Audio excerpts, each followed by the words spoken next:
Hey everybody, welcome back to my channel. I'm sorry it took me so long to get this video out. I had to take a break and take care of some health issues I was having, and I was dealing with doctors and all kinds of crazy stuff. But I got through that and was finally able to work on this video, and it's going to be a pretty long video. I was going to do a spoiler and a non-spoiler review in separate videos, but I decided since I was so late that I would just combine them into one video. I'll start with the non-spoiler section and I'll jump into spoilers after I give my rating. So there's your warning. If you haven't seen the movie and do not want to be spoiled, click off the video after I give my rating. Or you can click off the video now and come back to it after you've seen the movie. Either way, here we go. Let's get into it.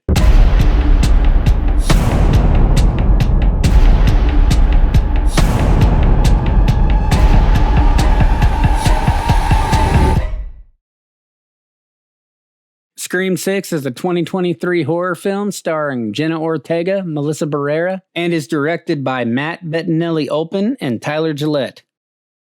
In the next installment, the survivors of the Ghostface killings leave Woodsboro behind and start a fresh chapter in New York City.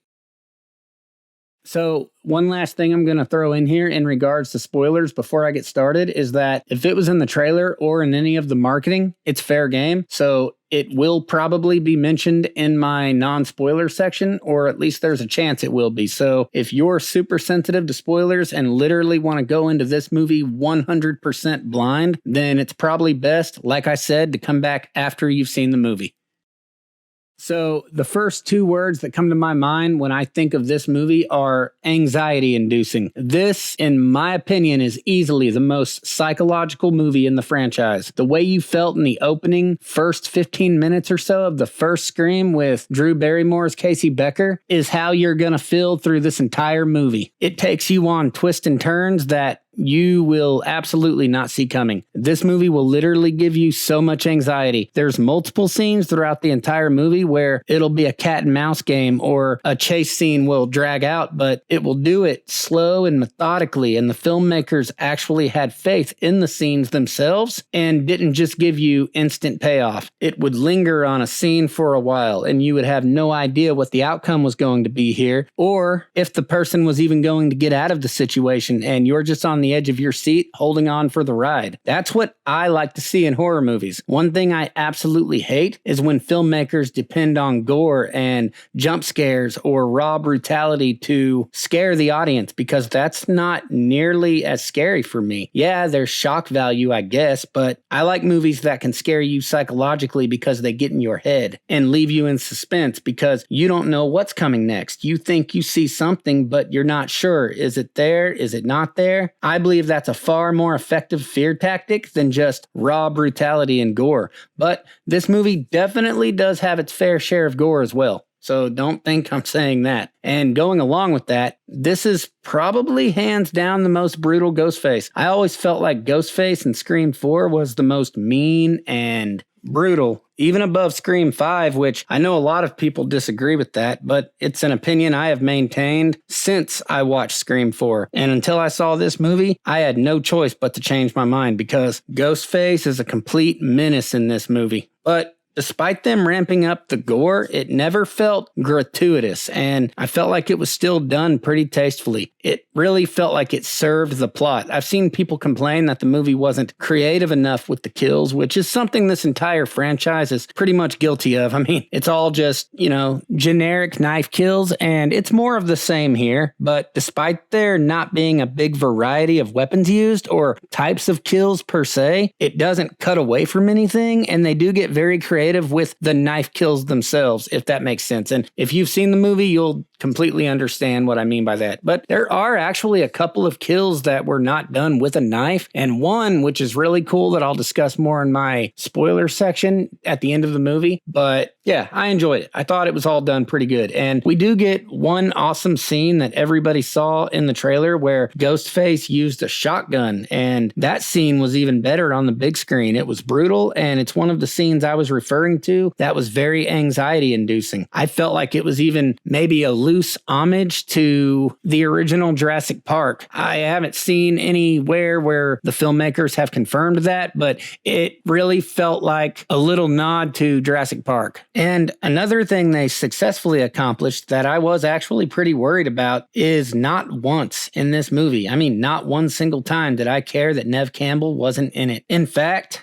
throughout the entire runtime of this movie, she didn't even cross my mind, other than a couple of times her name is mentioned, and obviously you can't help but, put a face to a name, but other than that, I never missed her. They perfectly utilized the new characters they've built, as well as giving us Kirby and Gale for some legacy fan service. But I think the reason I didn't miss her is because all of the other performances were just so good, and they filled the giant Neve Campbell-sized hole in the movie. And one performance in particular that I was especially fond of was Mason Gooding. They gave him a lot more to do and fleshed out his character a little bit more in this movie. For me personally, his performance was one of the standouts, probably even the most standout. I do have one problem with his character, which is really not a problem I have with his character specifically. It's more of a symptom of a much bigger problem that I have with this movie as a whole, but I'll explain that in more detail in my spoiler section. I do have some problems with some of the new characters introduced in this movie, but I pretty much think every returning character did a great job here, and you can see improvement in their performances as these characters. I thought they all had pretty good chemistry in 5, but I feel like that chemistry is much better here, and when you watch the film, the relationships and the chemistry they have with each other feels very believable. Like, I can very much believe that all of these people went through this and have the relationships that they do. And when you can accomplish that in any movie, I think it enhances and improves the movie in a big way. And then, of course, as everyone knows, we do get Kirby back here. And I was afraid they weren't going to utilize her very well, but I really had no complaints there. I don't think she was as big of a standout as she was in 4, but I really didn't expect her to be since this really isn't her movie and it's focusing on the new characters. But for what they gave her, I really enjoyed it. It made sense to the plot. She fit in very well, and where she's at in life in this movie feels like a very believable progression for the character. As far as Gale goes, I've seen some people complain that there is some regression in her character, but I disagree. And that's another thing I'll expand on more in the spoiler section. But another thing this movie definitely got right is it absolutely chews up the scenery and takes full advantage of the New York setting, which again is something I was worried about. It was definitely better than Jason Takes Manhattan, which is the movie I've seen a lot of people compare this to. But I guess I was still expecting a little bit more, but I'm not going to call that a real complaint because I still think they utilized the locations very well, mainly the ones you see from the trailer, but it didn't make them any more or less satisfying just because they were in the trailer. There were also talks that this Ghostface wasn't going to be clumsy or get beat up like he does in the previous films, and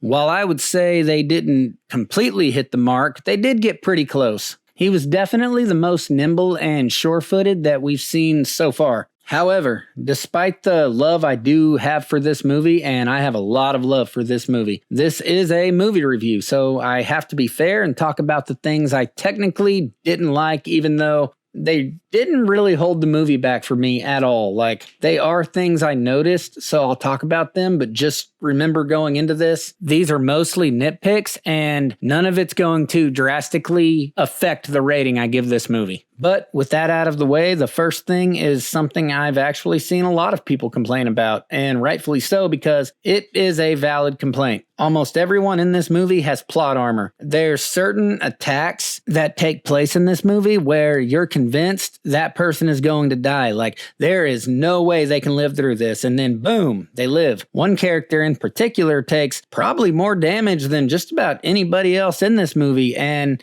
he gets wheeled out of by the ambulance at the very end, alive. It's kind of a facepalm moment because you really have to suspend your disbelief in order to believe this is even possible. And I'll admit, this was the one, or at least one of the main things that did take me out of the movie a bit. So this is probably my biggest complaint, as it is the one that stands out the most. And my other complaint is basically the entire third act. I will say I still had fun with it, and maybe that's because everything leading up to that was so good that I was just more forgiving, but I really don't feel like there was anything overly offensive here either. Just a couple of things that were a bit jarring. For one, this is when you see the most plot armor for these characters, but I think it's also one of the weaker killer reveals. Partly because I guessed one of them about 10 minutes into the movie, but I also didn't like any of their characters leading up to that. Like, even before they were Ghostface, they were just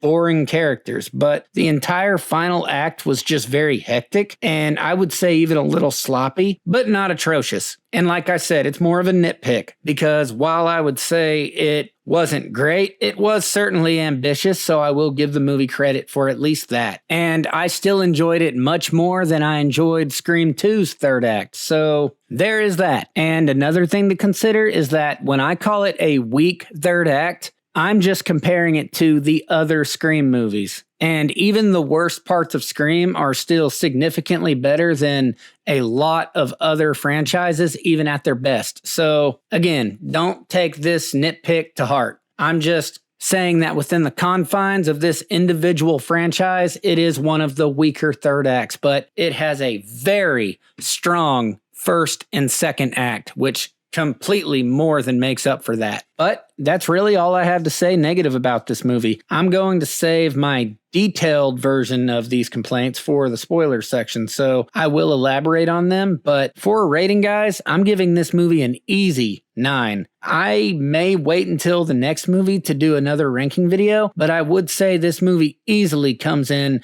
third place and may even take the second spot. Who knows? I've already seen it twice, and I am going to watch it a third time. So it may move up, who knows? It may even make it to the number 1 spot, just on the fun factor alone. I really wanted to give this movie a higher rating than even a 9, but I wanted to let the dust settle on this movie a little bit and watch it again and basically let my thoughts settle, so I could make sure that my rating wasn't just based on a newness bias, which I don't think it is, because I really don't do that very often. Pretty much the opinion I walk out of a movie with is the opinion that I maintain. There have been times where I didn't like a movie initially and then came back later and watched it again, and maybe I noticed something that I didn't notice before, or I appreciated an aspect of the movie that I didn't before, but that is rare. Generally, my opinion of a movie is pretty concrete right out the gate. So I feel pretty confident and comfortable giving this movie a strong 9.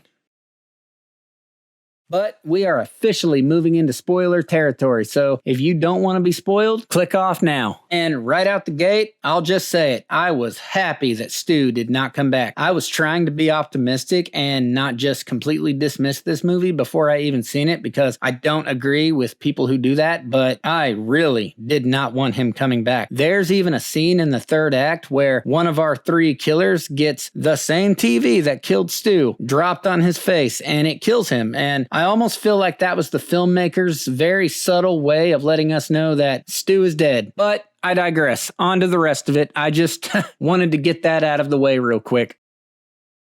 So these aren't in any order, so the opening being my first positive is very much a coincidence, but it was everything I could have asked for. It's fresh, it's unpredictable, and I mean that. You will not see this coming. It's nerve-wracking, it's intense, and it's brutal. And it executes a perfect fake-out like we've never seen in any Scream movie. I love Scream 4, but for all the love I have for that movie, I hate the opening of that movie. It holds it back just a bit for me, personally. It tried to do a fake out, but it was just horribly done and very cheesy, and in a bad way. I wanted to mention the opening in the positives of my no spoiler section, but I couldn't do it justice without mentioning the fake out, and that alone, I will admit, is kind of because if you're going into this movie expecting a fake out, that in and of itself is kind of a spoiler, and so I wanted to respect everybody by not doing that. But in the second half of the opening, which you'll understand that when you've seen the movie, there's a line of dialogue from Ghostface that I just love so freaking much. So our first opening kill, who is actually Samara Weaving, is killed by a wannabe Ghostface. He and his partner are actually film students at the same college that Tara and the rest of the Core 4, aka the other 3 survivors of Scream 5, go to school at. And I don't know that they're necessarily wannabes, because narratively, the way the movie is set up, he and his partner would have technically been the ghost faces that we had for the rest of the movie. And they were actually quite menacing. But after he gets home to his dorm or apartment or wherever he lives from killing Samara Weaving, he gets on the phone with who he thinks is his partner, only to later find out that his partner's dead and in the refrigerator. And so this is where we find out that there is even a much more menacing Ghostface out there, and he's the one that killed his partner and then gets him on the phone. And then, of course, he attacks him. But right before he finishes him off, the film student is like, "Oh, what about my movie?" Which is pretty much the same line of dialogue that Richie gives Sam right before she kills him. So that's obviously a nod to the ending of that movie with Richie's death. But as soon as he says that, Ghostface says, "Who gives a fuck about the movies?" and then kills him. And then boom, title card. It is awesome. And I don't even know that I can really give it justice just sitting here talking about it. You have to see it. But I think this may very well be officially my favorite opening of any of these movies, even better than the first movie. And that's a tall order, because that's one of the greatest openings in any movie ever, especially of any slasher movie. But this may very well be better. But I digress. Back to the scene.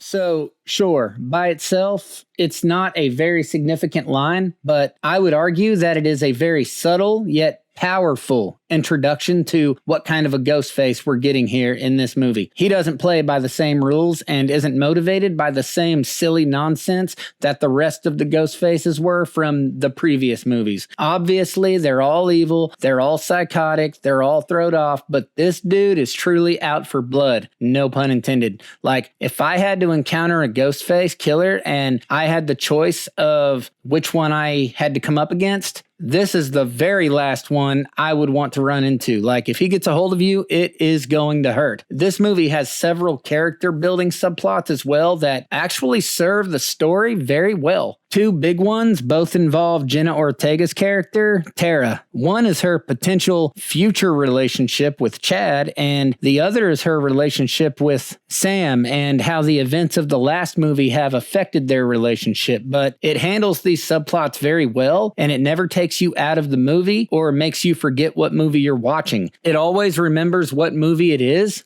but you still get very invested in these characters and what's going on in their lives, even outside of the main plot of the movie. And I like that. I think that was a good little extra ingredient to throw onto this movie. Also, something that I thought was actually pretty fun. Chad coins a name for their little survivor group. He calls them the Core 4. Did anyone else watch this and feel like it was a nod to the Lakewood 6 in the 2nd season of the TV series? Maybe it's not, but they said it, and it's a pretty big coincidence. But if it was a nod to that show, I think that's awesome, because I love the first 2 seasons of the Scream TV series. And speaking of the TV series, I actually just thought about this. I almost forgot, but there's a scene, I believe on the subway, where you actually see someone wearing a Brandon James mask. Brandon James is a character, a main character from the first 2 seasons of the TV show, and it's his surgical mask that the killers wear in the first 2 seasons of that show. So that's another nod that they gave to the TV show. And like I said, I like the show, so I really liked that. A big part of me was really hoping they would do something like that, just because that show did have a pretty big fan base at the time. I mean, it had been a few years since we had anything Scream related. We didn't get any more movies, and it kind of filled a gap at the time, and really didn't go off a cliff until season 3. But I'm not getting into that here, so I'll get back on track here.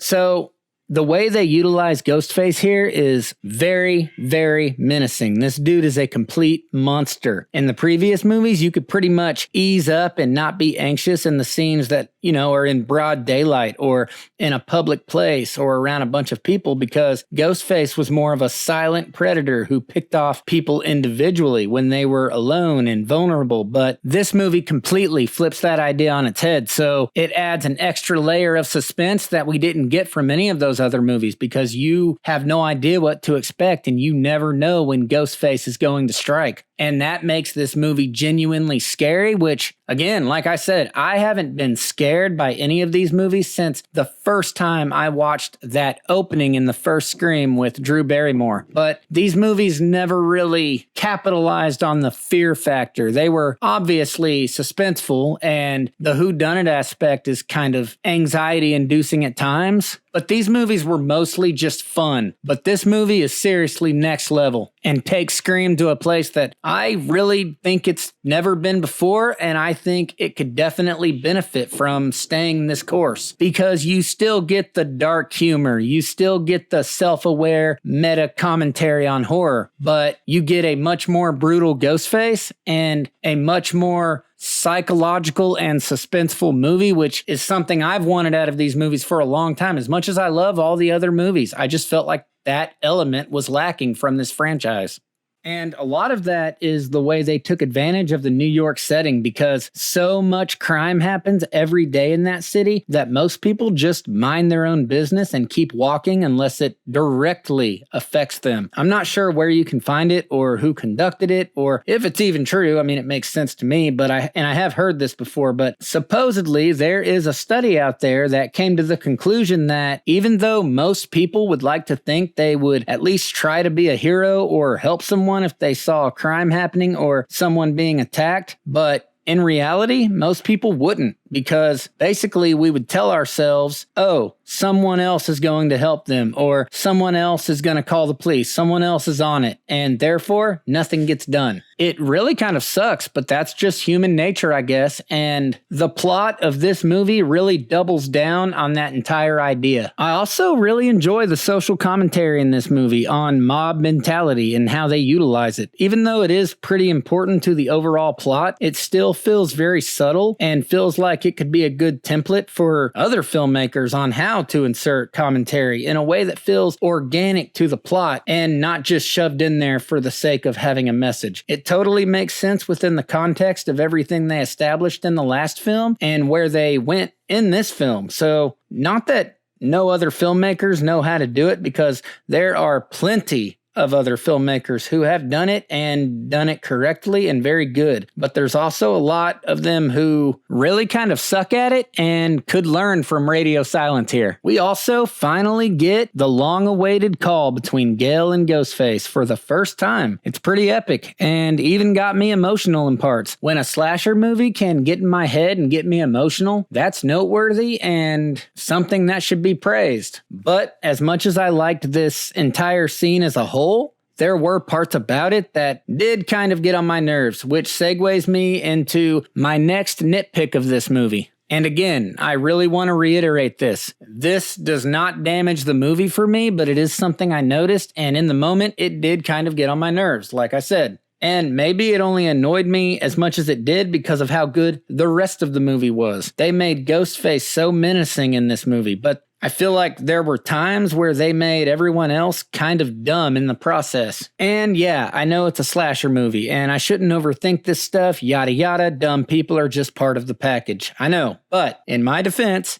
Scream has always felt like a cut above other slashers, in my opinion, and has always prided itself in being a little smarter than the rest, which is why I think this stuff probably stood out to me more while I watched it. And I'm also fully aware that when people are scared and panicking, they can overreact or make dumb decisions. But I feel like Gale Weathers, of all people, should have been exempt from these stupid decisions for how many times she's been through this. But nope, she's actually actually one of the dumbest people in this movie. There's a scene where she's in a closet with no other way in or out. She grabs a gun, and instead of just saving her bullets and waiting there until somebody shows up or until Ghostface comes through the door, she just starts shooting holes through the door and then walks out of the closet and walks through the house shooting holes through more doors and wasting her bullets, and then finally gets attacked. It was kind of annoying, I'm not gonna lie. I felt like her, of all people, should have been above these kinds of decisions, but she wasn't, and we got what we got. But thankfully, like I said, it did not damage the movie as a whole. It just kind of takes you out of the scene while you're watching it. Thankfully, it's not a long scene though, so it's short-lived. So I already mentioned the opening and how much I loved it, and I do. Like I said, probably my favorite opening out of this entire franchise, but one problem I did have with it, which is more of a personal thing, and maybe it's because I've just seen too many movies, but as soon as he said what he said about finishing the movie right before he gets killed by Ghostface, I instantly knew this was going to basically be Scream 2 2.0, and the killer was going to be one of Richie's parents. And this is subjective because I know there's a lot of fans who hold the original Scream 2 in very high regard. I don't. It's my least favorite movie in this franchise, hands down. But this was the requel sequel. So I, like pretty much everyone else out there who's been following these movies, pretty much knew that this movie was going to harken back to Scream 2 in some capacity. So I really should have expected that. And we were all right. Now, at this point in the movie, we hadn't been introduced to any other major characters, so I still hadn't guessed who the killer was, aside from just assuming that it was going to be one of Richie's parents. But I still called it pretty early on in the movie on who I thought the killer was going to be. And again, I was right. Only one of them, though. I didn't know who the other two were. I had my suspicions, but I also had no clue there was going to be 3. I did not guess that, and I should have. I mean, this is the 6th movie. I should have known that they were going to do something to turn the 3rd act over on its head. But nonetheless, I pretty much knew that it was going to be Detective Bailey. There's one scene in particular where his daughter dies. Of course, we find out later it was a fake out and she's actually a killer. One of them anyways, but he's the first one on the scene. And then when he comes walking out of the building, he's walking with a limp. Then he gives some over the top, like villain with a mustache speech about how nobody hurts his family and gets away with it. And immediately I was like, he did it. And once again, I was right. Plus, like halfway into the movie, he goes out of his way to try and make Kirby, of all people, look guilty to the rest of the group and make the core 4 and the audience question whether or not it could be Kirby. And even though I didn't know for an absolute fact, I was pretty dang sure it wasn't Kirby. So that, like, as soon as he did that, it pretty much helped to reinforce my suspicion that he was indeed going to be revealed as one of our killers. But another thing that admittedly did sort of let me down is that I really wanted this movie to be a send-off for Gale, and it wasn't. I mean, not really. In fact, I'd bet anything that she'll be back in the next movie, and these movies don't need legacy characters. My only exception to this rule is Kirby. She can stay, but that's because I feel like there's more that they can do with her character. She only had one movie. Gale's story has been told. 5 would have been a great conclusion to her and Sydney's character. And I don't have the same problems with her character from this movie as a lot of other people. I've seen people complain that they really feel like this movie was a character regression for Gale Weathers. And I don't think that. I mean, it's just her personality traits. That's who Gale is. I think she is a good person, and I think she came a long way, but at the end of the day, she is who she is. That's just human nature. But my problem is that if you're going to bring her back, you need to kill her.